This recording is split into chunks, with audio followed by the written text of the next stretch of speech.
Hello, everyone.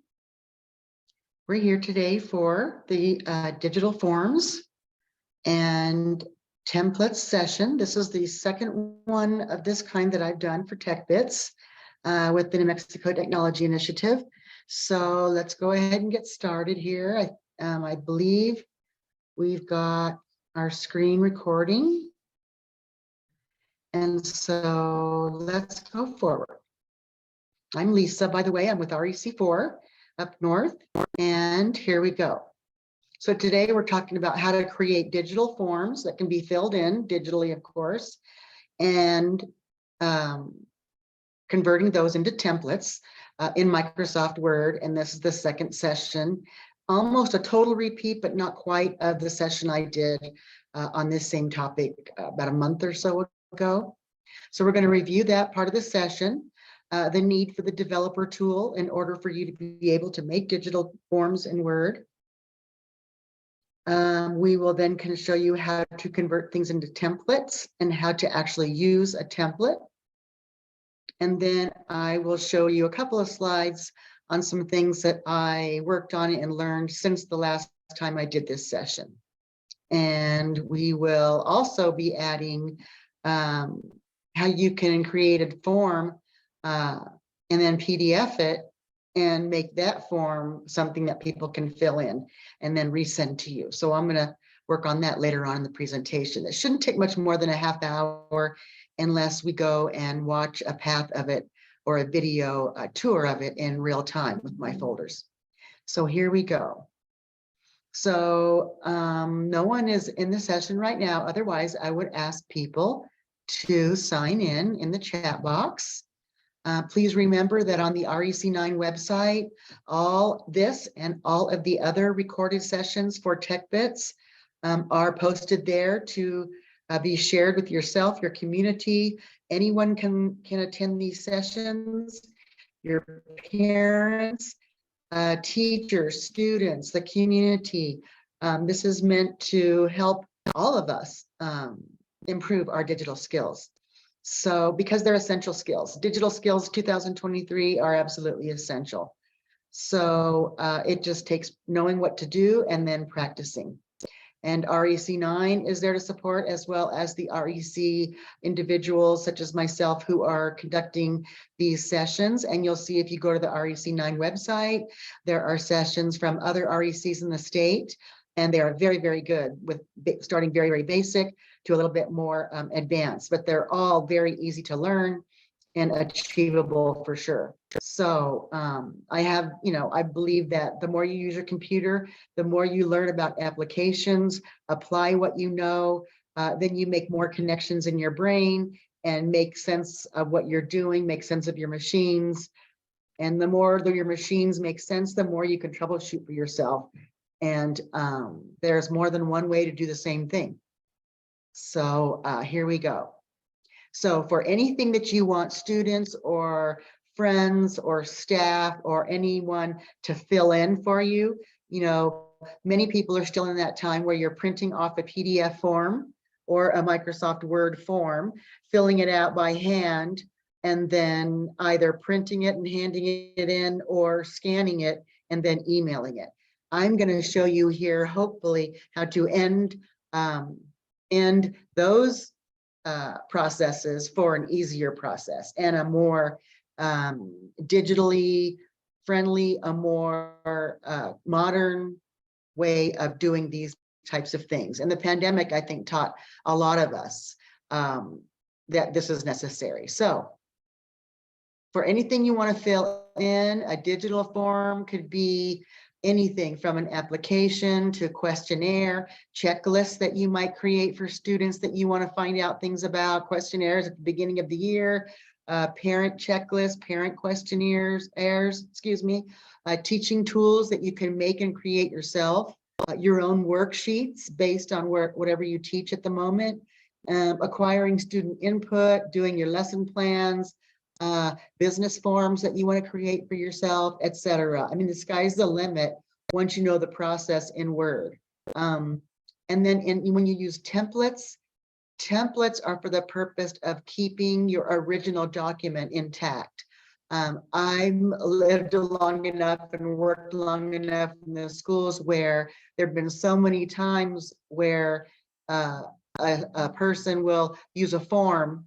They will be sent a form to use, and then they say, oh my gosh, I filled in the form that so-and-so gave me, so I don't have an original anymore. Can you please send me an original or tell me what to do?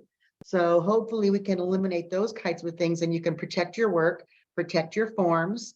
It allows for a password protection if you want it, but to share them or to build capacity so that everybody else can do it. You don't necessarily need passwords, but I'll show you how to do that.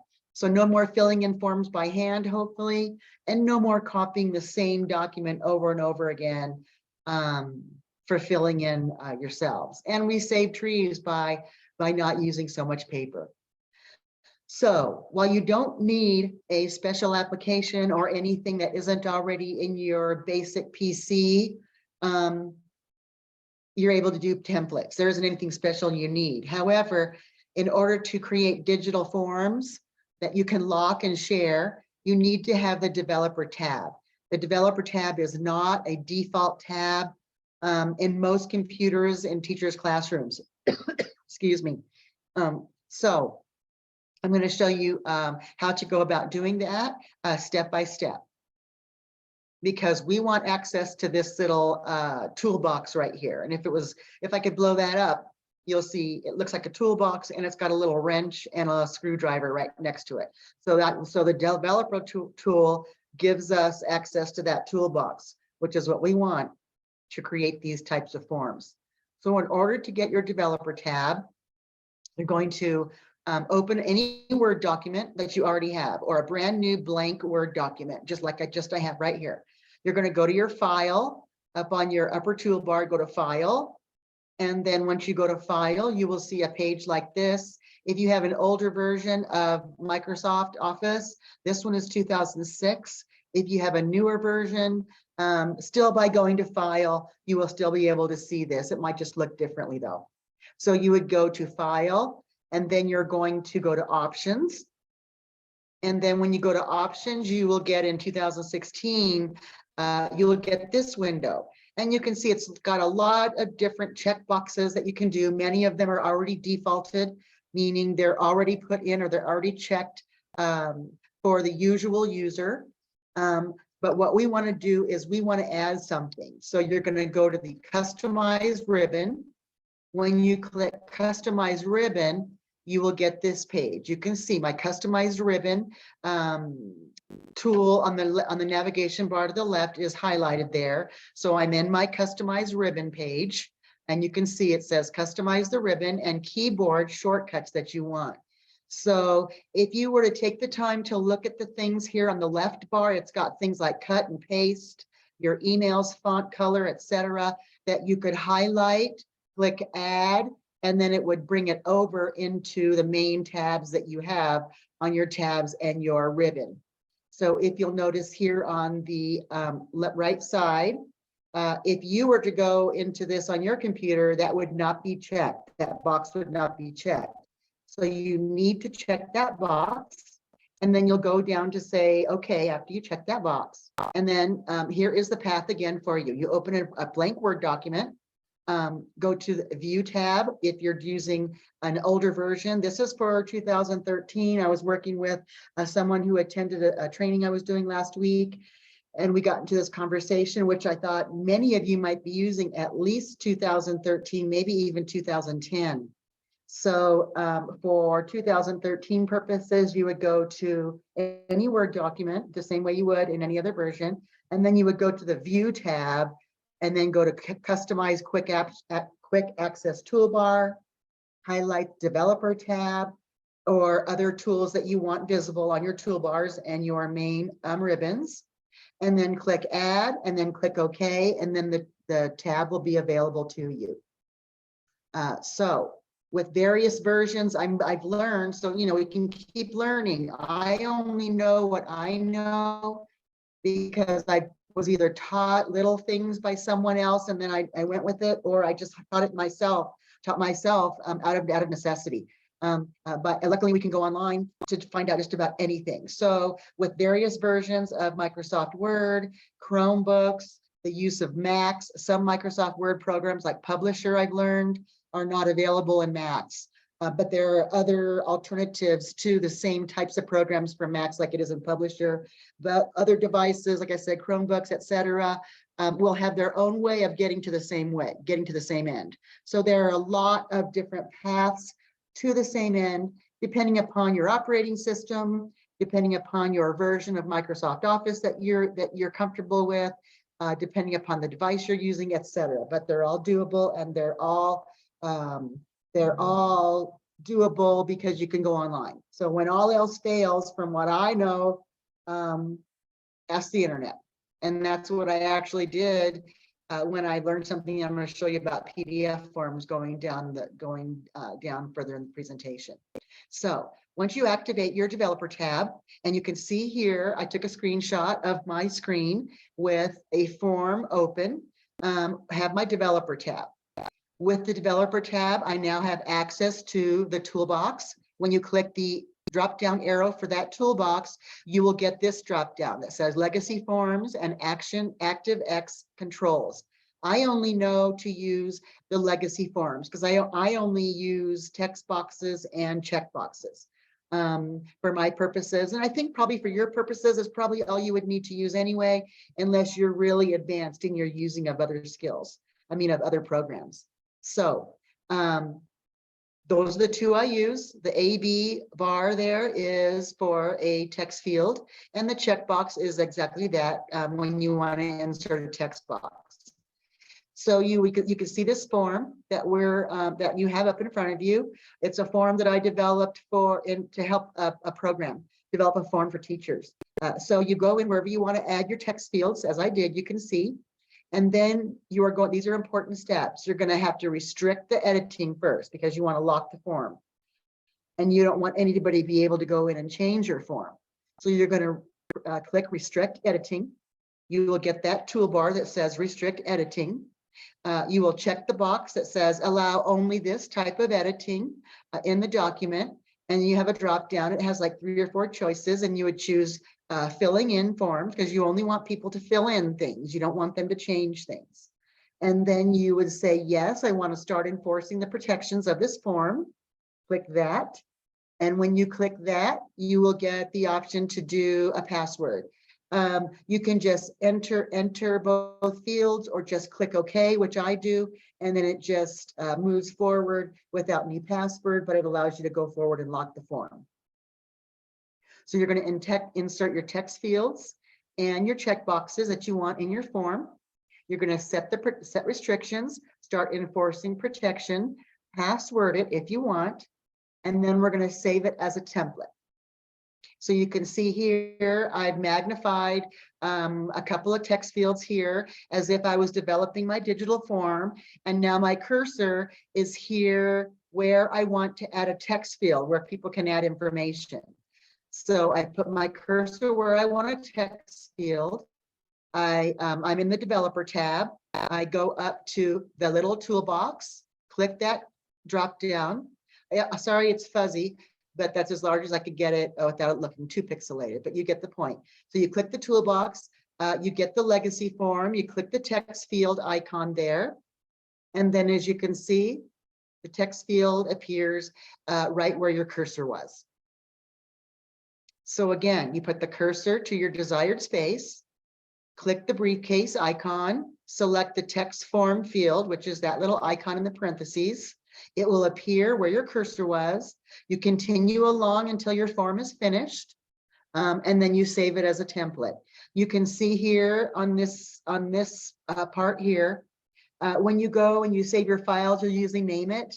And so you can see my file name is template work, is the template that I am working in or that I'm wanting to save.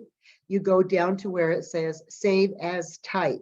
Usually that will say doc for a regular word processing document, but I want to save this as a template. So you just go into that field, select template from the options, and then click OK. And then you have a template, and you can see in my folder here, I took a little screenshot here of my folder. I am in my digital forms folder where I'm working on all of these things. And so you can see the icon for a template, for a Microsoft Word template, has a blue bar over it, and a regular document, which is what you're usually used to in your files and on your desktop. You're used to seeing just that Word icon that looks just like a page with a fold down on the corner with a W on it. That's just a regular old document. A template, as you can see, will either have a gold or a blue bar over the top. I believe 2013 and 10 have the gold bar over it. And since I'm in 2016, they appeared as blue bars in the icon. But that's how you can visually tell the difference between your files. In addition to looking at the extensions to know what, and that's where the dot, whatever it says, tells you what kind of document it is or what kind of file it is. So you can see here, it was that student support form was the name of the template. I'm saving it as a template in that folder where I want it. And then I just save it, and there it will be for me to use. Templates themselves are like cookie cutters. The template or form or checklist or questionnaire, whatever that you've developed that you want it to be digital, will stay the same, and people will fill it out, rename it, fill out that cookie cutter form, rename it, and then they can send it back to you. So you can see here, when you use a template moving forward, okay, you've already created your template.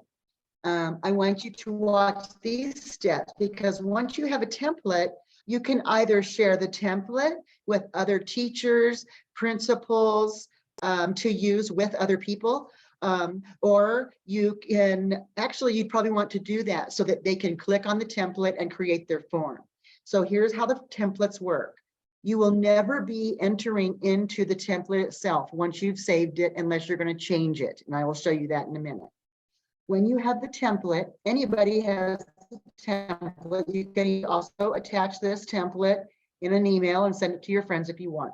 So anyway, this is in your folder. You go to the folder that you want, you find the template form that you want or questionnaire. You double click on that template, and then a clean Word document, a .doc, a clean Word document will appear right in front of your screen like this. So as you can see from this form, once I double clicked on this template, the teacher support request form was a template. I double clicked on the template, and as you can see, the name of the document at the top says document 1, right? So that's a clean document. So as you can see, I started entering information, Lisa Simpson, today's date, fabricated date. I just tab through. If you use the tab button, it will tab through all the different fields that are there for you to enter your information into. So once you finish doing that, you're going to save it and rename it, and then place it wherever you want. And then once you fill out the form, or a person has filled out the form, they can rename it, and then you can send it to your principal, send it to your teacher friend, send it to, put it in your folder. Students can relearn to rename it. Once you give them a questionnaire, they would fill it out on their computers, they would rename it, and then send it back to you. And then you collect all the different questionnaires from your students or staff or whatever the case may be. So after you fill in your form, it's save as, and then you're going to put in your file name and then save it in your desired folder. It's as simple as that. However, like I said, these are templates, right? But if you're the developer of that template, you should be able to change the template if you want to. You're the protector. This is your intellectual property, and you can change your template. The way you do that is you have to actually open the template. You're not going to double click onto it. You're going to right click it. So to alter your original form, you're not going to double click on it, because what does that do? That gives you a clean document. Double clicking a template just opens a clean one that you're going to use. It's not the template at all. But if you're wanting to go into the template and actually alter it or tweak it, you're gonna bring your cursor over that icon of the template, right click on it, and that will give you a drop down of options. And then you'll click open. Open is usually when you right click something, it's usually in bold letters. So you're going to open that document. So when you open the document, it'll be right there in front of you, and then you will stop protections, make the changes you want, start the protections again, like I showed you earlier, save it and close it. And then there's your template again. You don't have to rename it because you're the author. You can just save it, close it, and then you have your updated template for use in whatever way you want. So you can see there, you would stop your protections and go about making the changes. So here are some digital samples that I've created over time. And one I even created like this last couple of days for a checklist type of example. This is a checklist. It's about a 3 or 4 page checklist that the REC Association for here in New Mexico, just a few of us, developed to help teachers and general ed and special ed teachers and ancillary providers provide information for the present level section, for the goals sections, etc., for students' IEPs. But this is just a format, but you could see, you could make any kind of form that you want anybody to fill out. So that's a sample of it with checklists, check boxes, if you will. Here is another checkbox. It was created almost like a student tell me about you type of questionnaire. Do you have a nickname? Yes or no? If so, what is it? Would you rather take a walk outside or stay in or play a video game? What's your favorite color? What's your favorite activity? What's your least favorite thing to do? What's your favorite subject? What's your least favorite subject, etc. So, but you can develop these. Every teacher should know how to do a basic Word document. So you can do this. And I'm going to show you how you could do it and save it as a PDF and then have it be a fillable form. So anyway, that's one sample I created. And one that was the student support form that I was helping the developmental disabilities coordinator for West Las Vegas Head Start. As teachers were asking for, actually they were over referring kids for special ed, those little tiny gift kiddos. And this was a way to help teachers ask for help, etc. This is an MLSS form I did not create, but I found it on the PED website. I don't know if it's still there, but you can see it's the exact same thing. So whoever developed it as a fillable form for others to fill out. And this is something I just created a few years back because we were still using the printout an old PDF sample of our request for leave form for my agency. And so because we started working from home, I just copied it in a Word document, created it as a digital form. And this is what I use. I also have my signature that I can add to it. So this is what I use every month to submit my sick leave forms, not if I have them, or any other leave form that I might need to submit for each month. So that's another example. And so the sky's the limit, really. So this is what I was doing actually this morning, because we've all received PDF forms, most of us, right? A PDF form, but we're able to fill it in, and then we can rename it and send it back to someone. So I went online, I Googled it, and I did a search, and to how I could make a PDF form, a digital fill-in form. So this is how you do it. It's very, very easy. I would think this is the same defaults that you would have in any PDF document. So the steps for that is you would open any PDF document. You can see by the top left corner of the picture there, I did a little snip or a screenshot of my screen. You can see from the icon, it's a PDF icon, Adobe Reader PDF. You would go to my tools bar. When I click my tools bar, I get this, and you have several options, and this is for free. So you don't have to worry about any of that. I kind of, some of these things I thought you had to pay for, but anyway, I digress. You would go to the fill and sign, and then click open. When you do that, it brings you back to your form that you're in, and then you can see here that you have a toolbar. It gives you a toolbar where you can add a checkbox, an X, a text field where you can type some answers, put a circle around something, etc.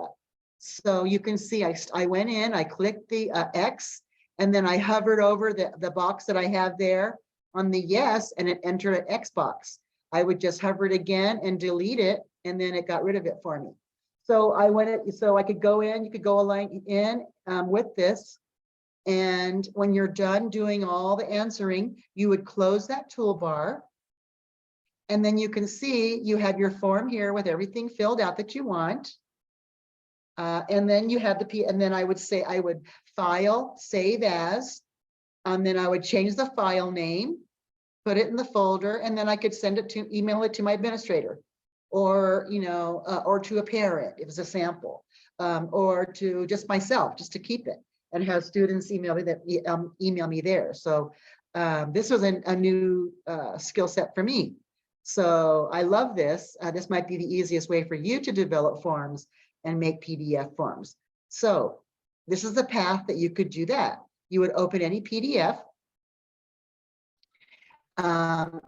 You go to Tools tab, open the Fill and Sign, fill in the form as to your desire, close the toolbar, you go up to the File button, Save As, choose the folder you're putting it in, rename it, and save it. And there you go. You'd have a PDF form that no one can save that has your input in it now.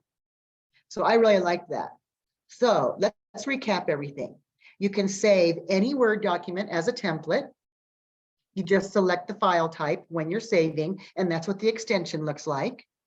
And I can show you, I think this PowerPoint does show you how you can view your extensions on your PC or on your screen, on your desktop screen. And if you want to know how to do that, I can show you how to do that. You need the Developer tab to create digital forms. The process varies slightly with whatever version you're using of Word. You set restrictions, protect your form, and then save it as a template. And then to use the template, you double click on it. You get a clear blank form. You fill out your form, and then you rename it and save it that way. If you want to revise your original form, you right-click to open the actual form, make your changes, and then just save it as you would with the first time you did it, and then share it. If you want to share the template, however, make sure you let your people know how to use a template, okay? Because there is that slight few steps of how to use a template, but it will keep all your things standardized. Again, I just learned and showed you how to make a PDF document fillable and investigate options. There are options for everything. There are options in Google Forms, I'm sure of it. There are all kinds of options for you to do the same thing. So hopefully you will investigate what options are available to you. If you have Chromebooks in your school, and maybe there's a special way of doing that I wouldn't necessarily know about. So let's see. It is about 4. And so I think I gave you enough steps for that. I will not, since people aren't on right now, I will not do a screen share because I know there's a big lag on those usually, since we're recording, but I think you will be able to see it when you get the PowerPoint show that I send. So as we close out here, why should we learn and be digital people? Because every child in school now, from pre-K all the way up, is a digital native. They don't know anything different from using technology and using digital tools in their worlds. It's 2023. We've got to save trees. No more paper forms unless absolutely necessary. I know that most people aren't even allowed to turn in their lesson plans anymore without doing it digitally. So please promote this series, and it's coming next year too. We'll promote the essential use of technology. Please spread the word to your schools about next year, parents, community, anyone, that these sessions are archived right now. You could go and view as many as you want and whenever you want right now, if you so chose. Templates and all these things keep your original documents intact. It keeps your systems standardized. It's easy for users. And frankly, it's the professional thing to do, is to have digital skills. And by the way, I want to let you know, instead of sending a handout, my presentations have so many different layers, as you saw, and so many different overlays and windows, that a PowerPoint handout would not be helpful for you. So I will be sending REC9 for posting the PowerPoint show, which is, you can see the extension there, for viewing and saving. And I think the good thing about that is that you can view this presentation anytime you want. You can use it for your collaboration. You won't be able to save it, which is great because it's my intellectual property. But you'll be able to view it whenever you want. I believe you could download it and view it, use it for collaboration, use it as a professional learning tool in your PLCs perhaps. But all of these digital tools are available to you through the REC9 website, which I showed you earlier. So these are sessions that I will be doing between now and the end of the school year, using the snipping tool on your PC to create picture files, Microsoft Publisher 101, creating visual supports in Microsoft Publisher, mail merging for certificates and awards and more. It's using a database to populate a certificate with a bunch of names or information, and formatting and using picture files, part 2. So please look on the REC9 Tech Bits webpage, and you will see the schedule for upcoming sessions, as well as the archive sessions that you can view anytime. I even went in yesterday and viewed one. So please take advantage of these. Please, please, please. It's coming for next year with a lot more money. And we hope to get digital leaders, digital learning leaders in every REC. Hopefully they will hire real tech savvy people to do these kinds of things for teachers and all of you. So here's my contact information if anybody's interested to email me or has any questions about anything. And since there's no one here, I don't suppose there's any questions right now. So I hope that you will take advantage of these sessions. I hope this one was helpful. And here is the REC9 website for Tech Bits. And I hope that you will go view this session and that it's helpful to you.